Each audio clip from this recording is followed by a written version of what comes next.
Good afternoon, everyone, and welcome to this webinar where I'm going to share some of my experiences working with customers to help them develop a target operating model for BI and analytics.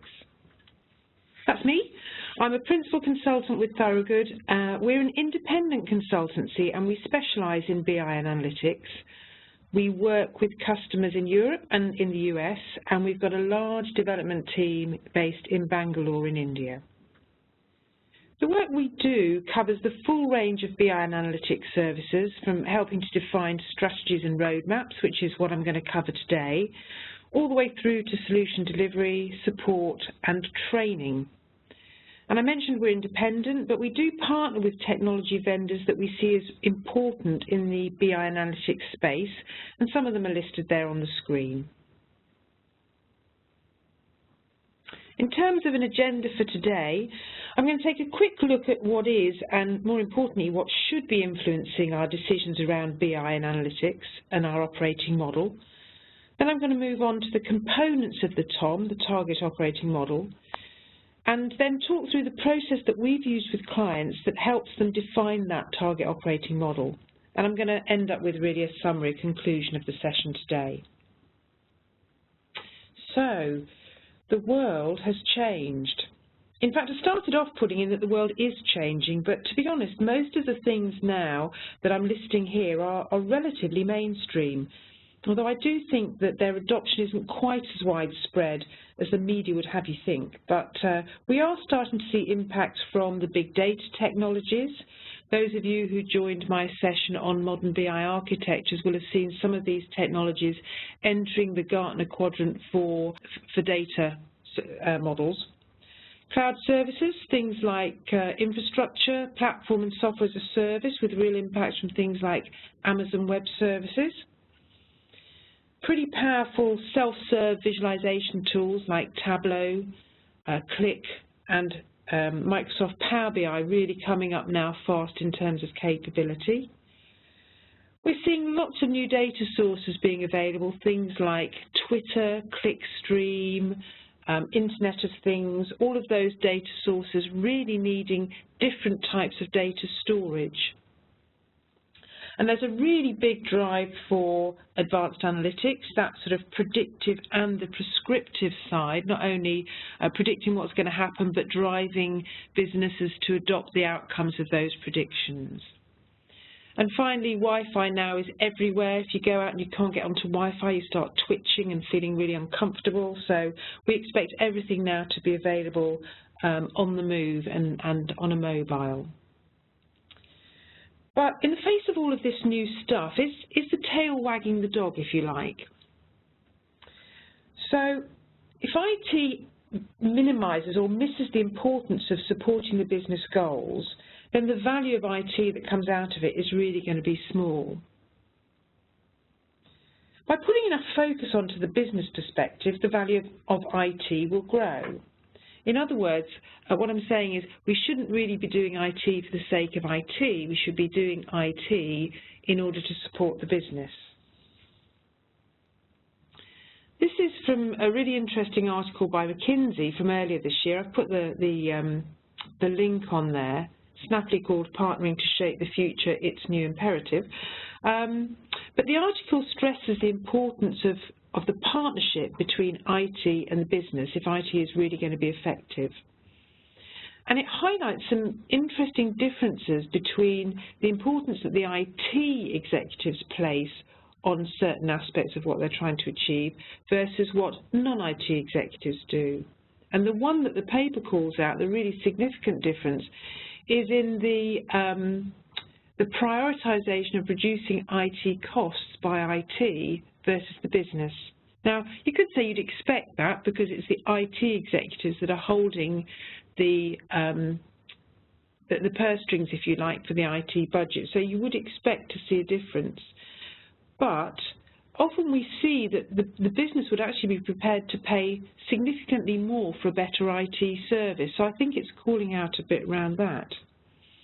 It's good to see on this that both groups are interested in improving the effectiveness of both the IT and the business processes, but down here there's still quite a gap. in terms of the priorities that are placed in providing managers with information. Clearly a key to the business, but it's far less of a priority for IT, which is somewhat worrying. So let's start to take a look at a model to support these business priorities. So I've put up a definition here just to make sure everybody's on the same page of a target operating model. So it's a high-level representation of how an organisation can best be structured to efficiently and effectively deliver on its BI and analytics strategy. And I'm representing that by 4 key pillars. There's at least one here, I think, that I suspect everyone would expect to see in a target operating model, and that's technology. But I'm also adding in people, so how the organisation needs to be set up in terms of skills and roles and things like that. And then there's the processes. How are you going to govern and deliver these new capabilities? Finally, I've put on here data. So one of the often heard business frustrations is not having the data they need to deliver on the opportunities that they want to. So some focus here within our target operating model is really going to help. So how can an organisation go about deciding what's important in each of these 4 pillars? Well, we use a 6-step process to define our target operating model. And starting from left to right, we start with the scope, and then we set a baseline, so that's where the business is today and what their aspirations are, in order to identify the sort of opportunities we can start to respond to with our target operating model. And by analysing those opportunities, we can translate them into capabilities that we can start to incorporate. Because we're not going to set up a target model to answer just one business question or one business opportunity, but we're going to step back a bit and look at the broad capabilities that we need in our model that will answer that question and also a host of other questions. We can then use those to define our target and do a bit of a gap analysis to work out what's needed so that we can work out some sort of roadmap that will take us to our actual operating model.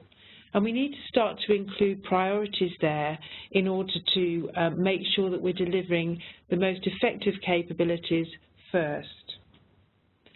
So let's have a look at each step in a bit more detail. The reason setting the scope is important is because not all organisations are in the same position and not all of them have the same challenges. Some might be struggling with providing the data that's needed, for example, or for others it might primarily be a technology question. Or maybe it's the way you're organised that's causing the most challenge. So agreeing what the scope is up front is really important. But also who you're going to talk to in order to baseline that position. Remember, it's about understanding the business needs and goals, so the more people you can take input from, the more likely you are to have a successful outcome. If you want to reach out quite widely within an organisation, and say for larger organisations that might be quite important, then a survey can help. And you can do online surveys, which is a really great way of reaching people really across a very wide geographic and organisational perspectives. But it is important with a survey to make sure the questions are asked in a way that the business people understand, because there's a disconnect between you as the survey author and the person answering the question. So asking about things like, do you need unstructured data, isn't likely to be understood by most business people. So, for example, you might ask what types of data do people use and give them some examples that they can select from: website interaction, social media conversations, phone calls, etc. And when you know that these might need a different data storage type, you can help to start to cope with that level of variety. With a large enough response, the survey can identify things like widespread challenges or pockets of success that you can learn from. And it can surface some really interesting differences in perceptions. We did a survey for a customer recently where we got a really positive response from those actually delivering the information. They thought they were doing a great job. But that was in really stark contrast to their executives who felt they were getting a really poor service. They were getting slow response, they were getting poor quality data. So those sort of responses give a really great way of identifying where you might need to drill in and have a more personalised discussion or interview to find out really what's going on. In parallel to that, understanding the IT context, all those components that are delivering that position to your business community is really important. So what you've currently got, what constraints you might be operating within. So, for example, you might have enterprise license agreements with particular technology vendors, so that would lead you really to look at their solutions and offerings first. What data you've got, and if possible, what the value of the IT you're currently delivering is. That's a tough one, but it's really valuable when you want to start looking at a roadmap and prioritising things. And finally, it is worth making sure that whatever you do is aligned to the business priorities and strategies to make sure that the operating model you put in place is really supporting those business strategies. And we'll see that coming in again when we look at the roadmap. So we can then start to analyse the opportunities, and I think they're going to come from three key sources. There's the very obvious one, the clear need, where the business is actually asking for something. So the business is saying, I'd really like to be able to see my data on a dashboard. I'd really like some sort of visual clues as to where the problems lie, those sort of very positive needs. But there are also going to be some latent needs where actually what you get back from the business is a frustration. You know, I spend all of my time sourcing data and sticking it together. I've got no time to actually analyse it, something like that. Those latent needs we can then translate into opportunities and subsequent capabilities. You might hear things like from the business, it takes IT so long to deliver something that we do it ourselves. Well, that's a clear flag that something like data provisioning and better self-service might really help the business. I talked about the tail wagging the dog, but I think there is a little bit of dog wagging that is needed.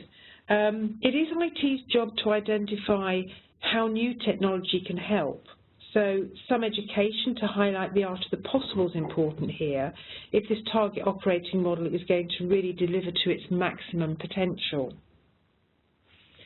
Once we've got all of our opportunities, we can start to translate those into capabilities. It's actually what we're going to deliver in our model. So that's where I'm saying we're not going to respond to point solutions here, point opportunities, but we're going to make sure that our capabilities can respond to those opportunities. So if we look at what we might have been hearing through our three areas, our clear needs, latent needs and opportunities, as I said, on the clear needs side, it's very likely that people will be asking things like, I want to be able to see my data in a much more graphical way and highlight problems. And data visualization there, a tool like Tableau, Qlik, Power BI, those sort of tools are really going to be a capability we can deliver to answer that question. Again, advanced analytics. We're likely to hear things like, I'd really like to understand the effect of my price on my sales volume, for example. And that then indicates that some sort of advanced or predictive analytics is likely to be needed. And there are other ones that will come out very clearly through clear need. I want to access stuff on my mobile while I'm out.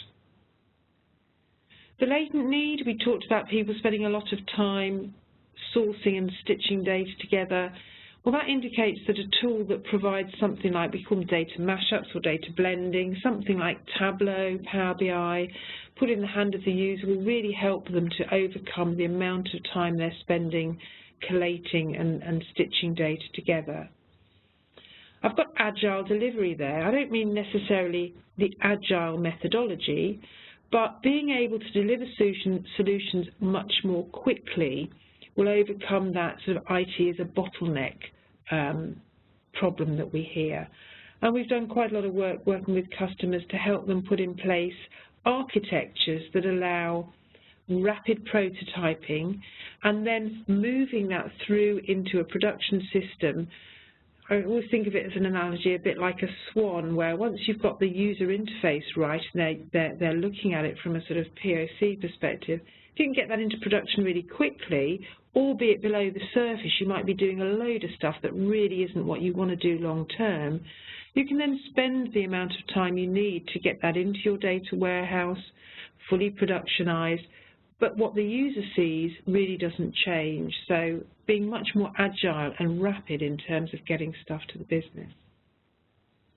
And in terms of opportunity, we're talking about capability like cloud agility. So maybe a way of getting stuff to the business more quickly is to stand stuff up in the cloud and allow very fast access to new servers, new relational database capabilities without having to order servers, commission them and all that sort of stuff. Similarly, we can nowadays store a lot more volume of data. We can give users access to transactional data, lots more variety, documents, phone calls, etc. And also the velocity, it's a lot more possible today to deliver real-time or close to real-time information. So we've now got a whole host of capabilities that we need to think how we're going to map these into our target model. So our next step is to define the target. And I've got 4 of these, one against each of my pillars. And the technology one is probably the easiest to understand, quite hard to put in place. Anybody who works in technology will, I'm sure, understand that. So I've got all of my capabilities around the edges, my analytics, visualization, self-serve, sandboxing, all of those sort of things.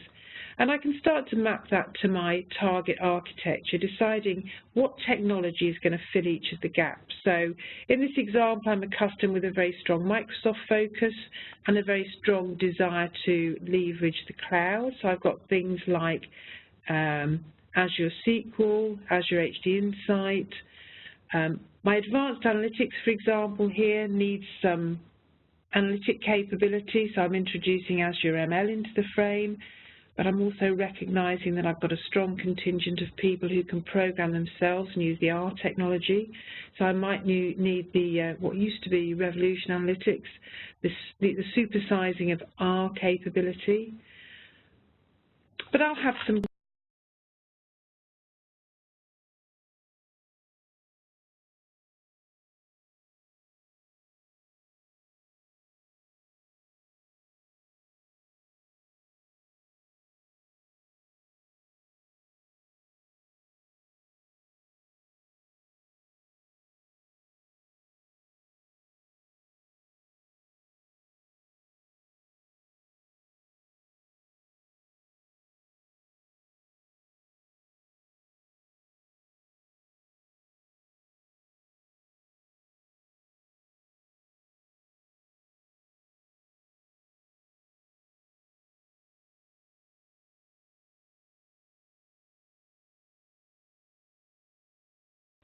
In terms of the data, again, a similar exercise to look through each of the areas of the business that we might be talking to, look at the data sets that they're operating, but also look at the sorts of capabilities we're going to need to show that information. So collaboration might be really important to, for example, our S&OP process, but something like data visualization might be really important when we're looking at customer and channel and those areas that have got lots and lots of data, and visual clues will really help. So we can map our data as well to our capabilities, because it might mean for some sorts of data, actually we can store that in a particular technology framework and really help to reduce the burden on a lot of the IT. In terms of processes, this is one that sometimes gets forgotten, but I think it's really important. We need to think about the methodology that we're going to use to push all of these things through. If you look at something like advanced analytics, that actually probably needs quite a different approach in terms of a process to something like a normal BI solution. Because the likelihood is that we're going to be looking at a hypothesis, we're going to be testing that, we want to test it quite quickly, because if it doesn't actually show anything, we really don't want to spend much more effort, time and cost on it. So the likelihood is we're not going to be crafting huge amounts of data into our really highly governed data up front, but our process must allow for that later on. The likelihood is we've got lots more data sources. Some of them will be very new, so how are we going to govern those?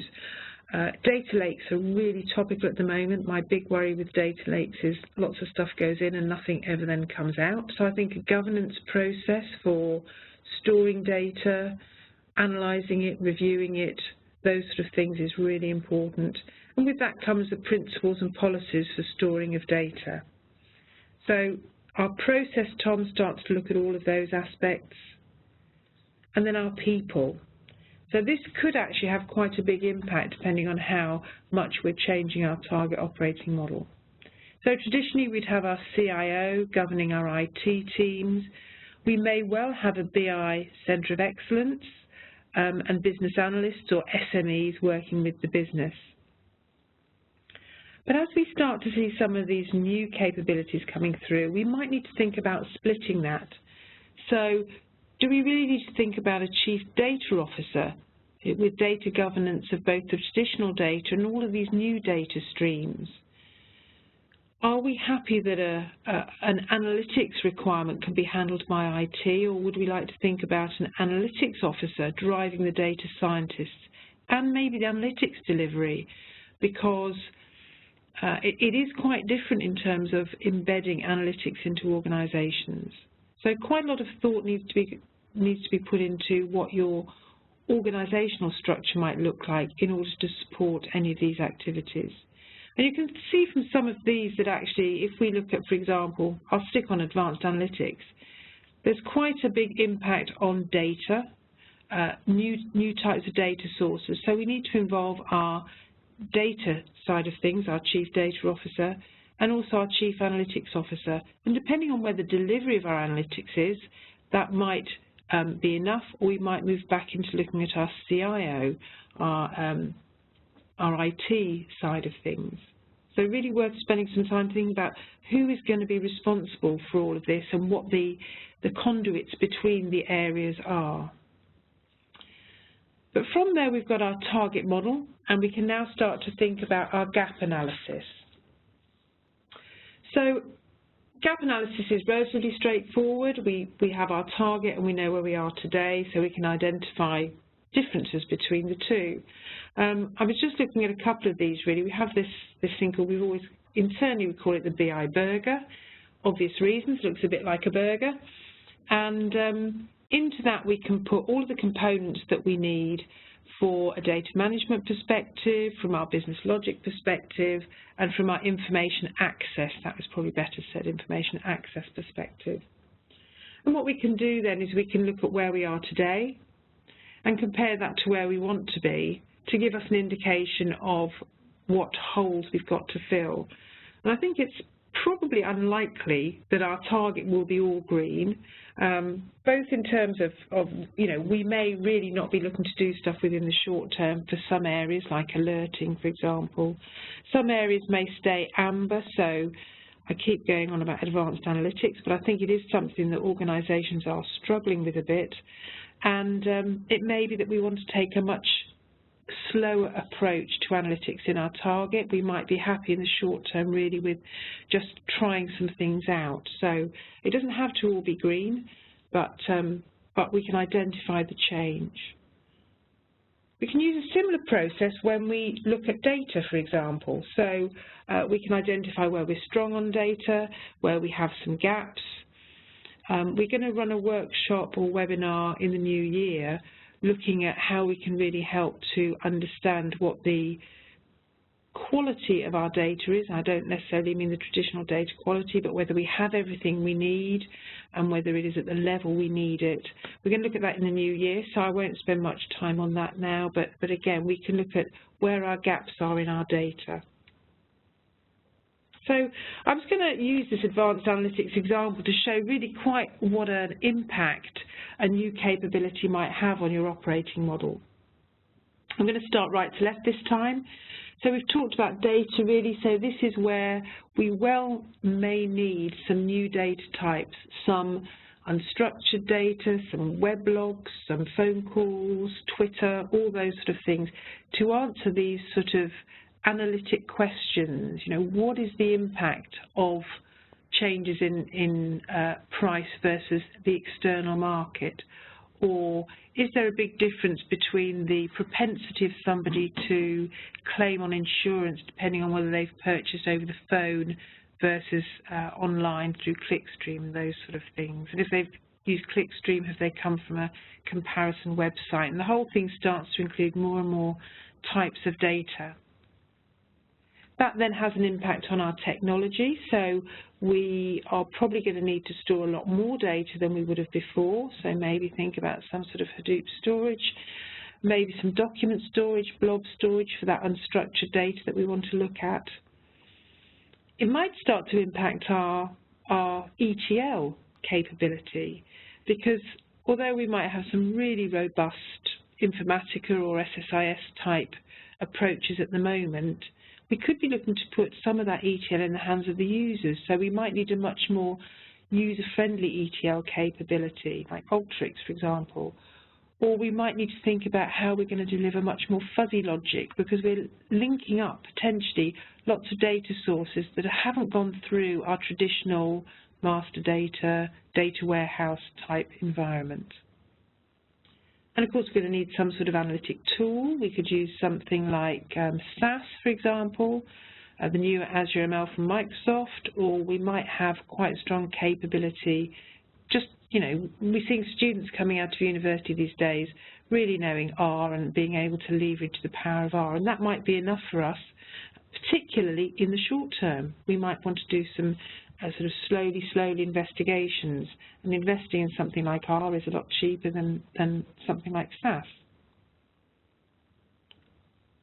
I've talked already about the processes, the analytic processes we might need to put in place, the processes to embed information into the business, the data management processes, so they all need thinking about. And again, the people. We're probably going to need some data scientists, people who understand what they're trying to look at, understand the core of what any particular model is going to show.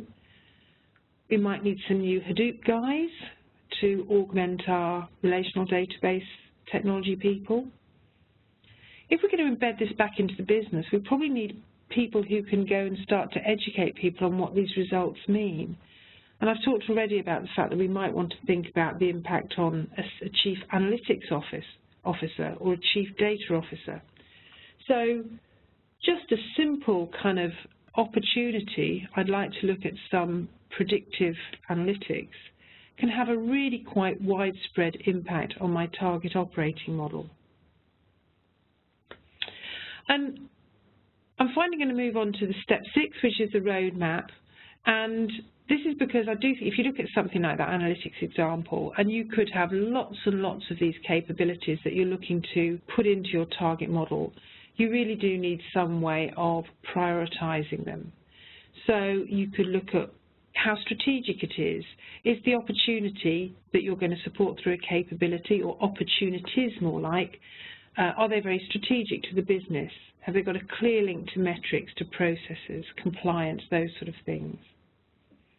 Is it going to deliver a quick win, particularly with some of the newer technologies, very user-focused technologies? You can really get some quick wins out of changes to your operating model. Or is it going to satisfy many, many of the opportunities that you heard through your surveying and interviewing? Can you quantify the benefits of it? Are you going to see real hard benefits? Because that's always a very easy one to sell, if you like, in terms of getting funding for changes. But also, is there a strong appetite for change within the business? IT for IT's sake normally isn't adopted by the business, but the closer you can align it to people's appetite to do stuff, the more likely it is to deliver value. But is it going to be really difficult to do? Are you groundbreaking technology here? Are you using data that you've not used before and you really aren't sure of the quality of that data? Do you have a skills shortage? So is it all going to be new to you? That's going to be quite complex, so maybe think about how you can more slowly approach those sort of complex capabilities. So what we tend to do is try and put those 3 axes onto a single chart. So I've got here my business impacts along my x-axis, and my complexity along my y-axis, and I've used size of capability, size of bubble really for each capability to imply how closely it aligns to a strategic imperative. And the sweet spot is clearly down here. It's the stuff that has very high business impact, not too complex, and the larger the bubble in this space, the more it's linked to strategic impact. So if I can get stuff up here, great, but I maybe need to start to think about a bit of a more slow approach to getting there. So back to my advanced analytics, I might want to start with something like a POC or a POV, a proof of concept or value. So if I can find a business question that I want to try and I want to see the types of data they might want to use, the types of access they might want to have, again, I can use the cloud maybe to ramp up an environment quite quickly and cheaply to try it out without lots of investment. I might want to buy in some capability to try and help me. But once that proof of value has shown benefits, I can then start to think about what the next step might be. So it might be a much more robust sourcing of that data on a more permanent basis, on a more regular basis, and think about the governance that might go around that data. I might start to invest more heavily in a technology. I might have started off with something like R, as I mentioned, but actually moved to something more packaged, like Azure ML or SAS, so that I can get a much wider audience using those types of analytics.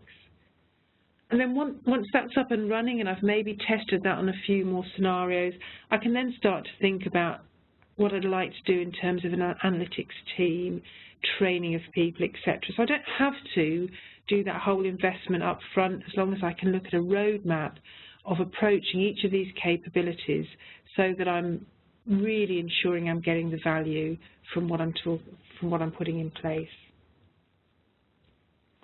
So that was what I was going to cover today. So in conclusion, what we've looked at is really focusing on the partnering aspect of IT, making sure that any target operating model is very much focused on delivering value to the business. But IT does have a role, identifying the art of the possible, understanding what technologies can do for the business. So making sure that that's brought out to make sure that you're not shortchanging the business and they're really getting the most out of all of this new technology. Make sure that we consider wider aspects on top of technology. So data, have we got the data that we need? Have we got the data quality that we need? Have we got the processes? Can we support all of this new stuff that's coming through? Or, alternatively, can we improve the processes we've got to be more agile, rapid and responsive? And finally, you've got the people we need. It could have quite a big impact on your organisational structure for delivering BI and analytics. If you start to adopt a sort of, people might be familiar with a sort of situation target proposal approach. What's the current situation? What's the target I want to achieve, and a proposal, a roadmap to getting there, then it's likely to be able to see small increments and achieving that target proposal much more easily.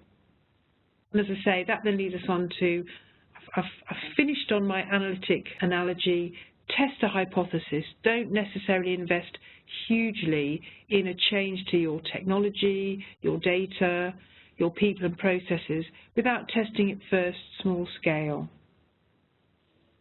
So that's the end of my presentation today, so I'm going to close the session here. If you do have any questions or comments, please contact me directly. There's my email address, or the anyone at the Thorogood who's contacted you regarding the event. If you feed it back and mention that it's a target operating model, it will get back to me, and I'd be happy to catch up with you afterwards.